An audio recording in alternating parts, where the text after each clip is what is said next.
just a smidge about me. I recently retired from a 35-year coal mining career, but I'd like to think I now have the best part-time job in America, and I hope in the next 25 minutes I can prove that to you.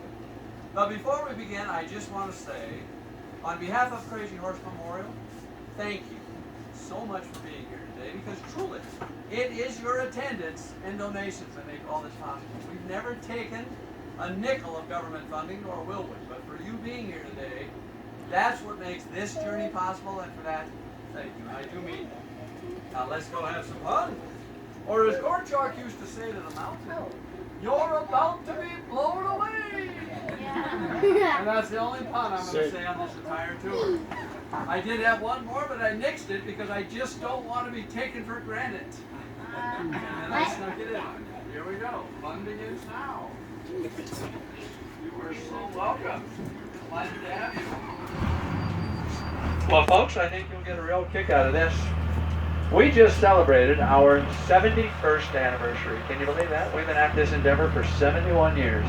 That was on June 3rd of 1948. We had the very first blast out here, and on that day, our sculptor, Korczak Ziolkowski, his good friend, Chief Henry Standing Bear, who was actually the catalyst behind this mountain, I'll talk about him in a bit, along with national media, 3,500 people, and get this, one 8-year-old boy, who is now today 79 years old and works in our visitor center. Isn't that amazing? His parents forgot him here and he just never left. I kid, of course. His father and Korczak were best friends. His name is Tom. And that day, little Tom is going to be fantastic when I about the 31st said, well, if we fast forward 71 years, we've now moved over into 9 million tons on that. But my favorite comparison of the entire tour is this one right here. If you were to take all 4 of the president's faces and line them up against his nose, head and left, they would all 4 fit with ease before you even got to the end of the hairline. And there is mine. Those faces are 60 feet tall. His face is a whopping 87.5 feet tall, roughly 1/3 larger. The next thing I'm going to tell you about is that hole underneath his arm. That was actually a 3-year endeavor by Korczak between 1967 and 70, and he said in hindsight that it was the hardest he had ever worked in his life, because not only did he have to drill and blast that 140-foot hole, but every bit of that rock had to be pushed in a wheelbarrow by hand, and then carted out the backside. Now the reason for this, all this time he had a nice road going up the back of the mountain, but on the prior to that tunnel, it was just a sheer cliff. But once that tunnel was achieved, he was able to get his clothes up to the side around it, and putting in just dimensions.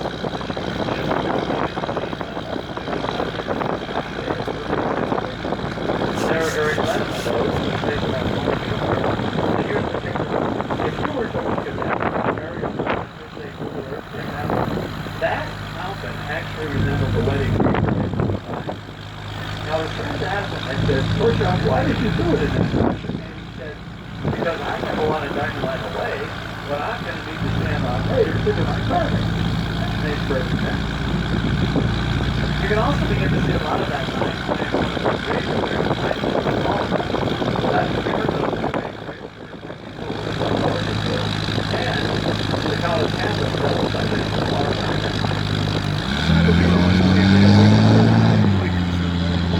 Now that horse head, folks, I hope you all make that out. That horse head is 219 tall when completed, and I just learned recently that it's going to take us 15 years just to do the horse head. The horse head alone is a 15-year endeavor. The face of Crazy Horse, which is 7, that's fellow dog. Horse head is 50. And what's really ironic is Korczak was going to do the horse head first.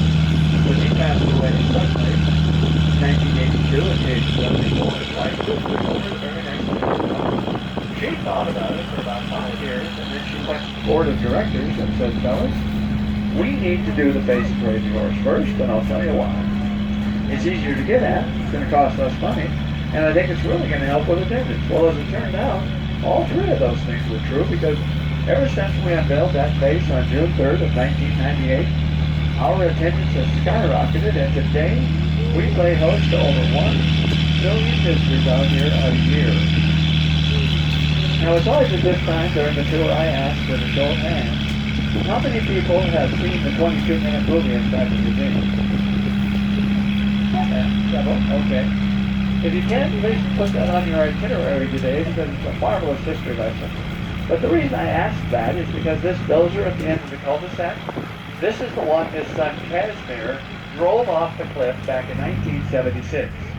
Now, the movie doesn't do a very good job of the play-by-play, so here's the skinny on what actually happened. About a tenth of a second before that dozer fell, Casimir jumped to safety. That dozer then went 70 feet in the air, did a 360 while in flight, landed back on its tracks in soft enough rubble to stay running, and I guess Caterpillar was so impressed by this, they began sending us donations. It was a win-win to what could have been a really bad deal. But the reason we come back here, folks, is because this mountain is being carved in the round. Now, here's what that means. When they did Mount Rushmore, it was carved in a process known as bas relief, which pretty much means what you see is what you get. And the round means that as much attention to detail and professionalism is going to be done to the back side of this mountain as will be done to the front. So even though 99.9% of the world is only ever going to see the front of this mountain, I find it amazing that they're going to spend that kind of time, money, and effort to make sure the backside looks every bit as pretty as the front. And here's the takeaway.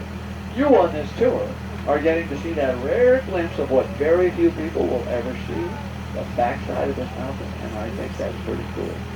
Now as I turn around, I want you to take note of this photo right up here, and look up at that orange scaffolding, and you'll see a big white area behind that scaffolding to the right of it. That is those three fingers right here. They have just emerged in the last 6 weeks. And we're really excited about that because I think within a couple of years we will have that hand completed. So having said that, let's go down to our viewing area. We'll get off the bus for about 5 minutes, take some pictures. It'll be great fun. But I have to commend you on choosing today to be with us, folks, because truly this is a spectacular morning as far as weather goes.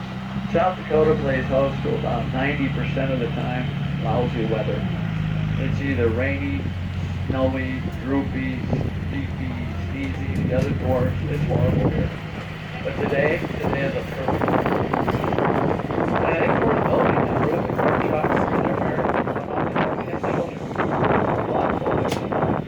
today. 4 of those kids go here every day. There's some farm runs that have rock pressure, or there's some cattle operations. And they have 2 daughters named Monique and Vika that are the joint CEOs. Now at this stopping point, I only have 2 requests. Stay inside this orange boundary. My second request is please do not smoke. Other than that, let's have some fun.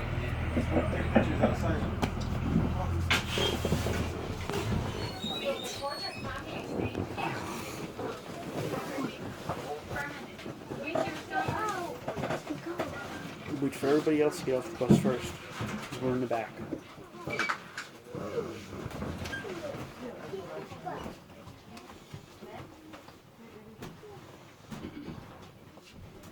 Beat to the rest. Thank you so much. You're welcome. My pleasure. Thank you. You're welcome. Next. Family. Join me.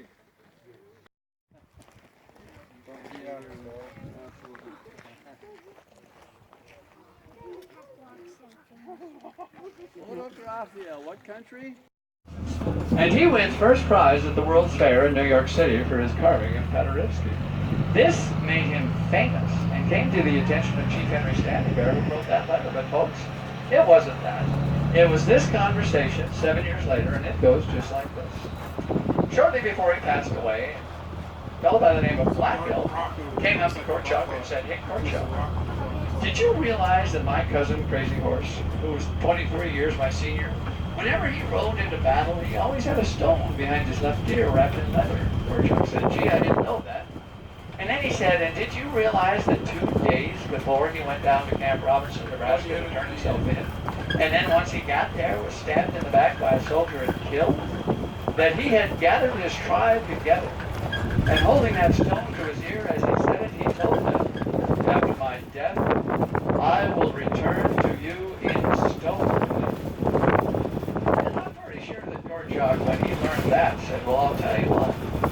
anybody's going to carve that mountain, it's going to be me. And now you know the rest of the story. Good day. Well, we know he took the job. We know he spent 34 years of his life on this task. But what few people realize is during that time frame, he lost 6 vertebrae in his back, tore his Achilles tendon, and he had 2 heart attacks. So when he did die at the age of 74 from pancreatitis, he had truly left every bit of himself on that mountain. But you know, after saying all that about Korczak, I just can't give his wife Ruth enough credit for her contribution to this foundation, because not only did they have 10 children together, but she was the president and CEO of this group from 1982 until she passed away in 2014. And it was at her urging and leadership that the other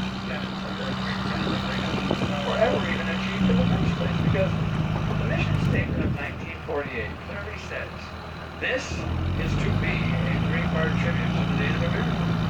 The first one is the money, the second one is to have a world-class museum, and the third is to have a university on this 1,000 acres right here that culminates eventually with the ability for a Native American to achieve a doctorate in medicine. And that, folks, is tough enough to grant. They just don't get those out there. Well, as of 2019, here's our report card. We opened up that museum in 2001, and to date we are second only to the Smithsonian with regards to attendance. We have no less than 11,000 authenticated Native American artifacts, and no less than 57 different Indian nations are represented in that museum. And when you're talking about the university, although it's not yet on this 1,000 acres, I have everything that's outdated. Our university, though, did actually open up in 2010. And as you head into Custer today, just off to your left, about a half mile from the line, you will see a gorgeous brown building with a beautiful green roof. That is the pleasant beginning of our college campus. In fact, those 31 freshmen just left us last week with 12 credits in their back pocket, all of which I attribute to the wisdom, leadership, and integrity of this one. Ziolkowski. And that brings me to my closer. Now that you have these monuments and the 1,000 acres that comprise this gorgeous facility, this is what I would like more than anything to be your biggest takeaway from your tour with me today. Located in what we call our covered porch, there sits a very large table of glass around it, but it's actually a 1/300 scale model representation of what this place is going to look like in 70 plus years from now. And it is 100% in there. You get to see the completed statue, albeit in wood. In front of that's the reflecting pool. To the side is a miniature little campus.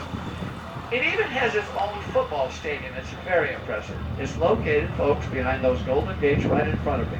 Choose either one of those white double doors that's in that building right there, please. Take it upon yourselves to see that before you leave us today, because truly that is my biggest source for inspiration. And even though I know I won't live to see its completion, I'm okay with that. I've made my peace with it. I still can't help but contemplate that young man, 71 years from now. He's walking across campus on his way to his very first day of collegiate class. It's about 8:30 in the morning, I suppose. And he looks up, and that young man gets to see that completed monument as his backdrop. And to me, ladies and gentlemen, that day is going to be nothing shy of majestic.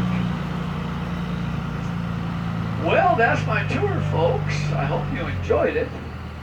You were a marvelous listening audience. Thank you so much for being attentive and not...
Smaller guys behind you.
Big Jim Country Boy here in South Dakota at the Crazy Horse Museum. Let's take a look inside the teepee.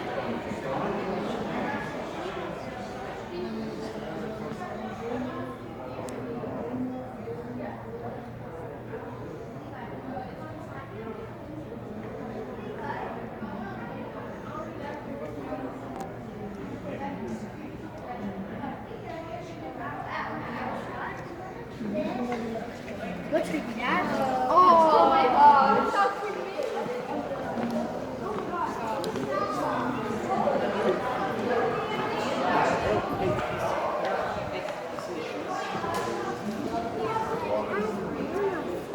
You see the dog?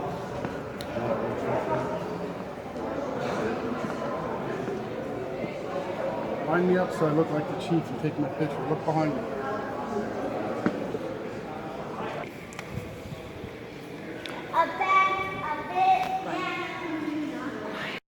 The history, the policies, the law, and when I go to school for Native American studies, but a lot of times they don't have that cultural side. I get that from the people. So right about this time, I'd like to go ahead and extend that opportunity onto you. See if I can get any volunteers on up here today. It is going to be open to both boys and girls, any ages up here. We're going to go ahead and do some beginning hoop dancing up here. We'll go ahead and start off with one hoop. And hoop dancing is done by both boys and girls. Anybody else up here?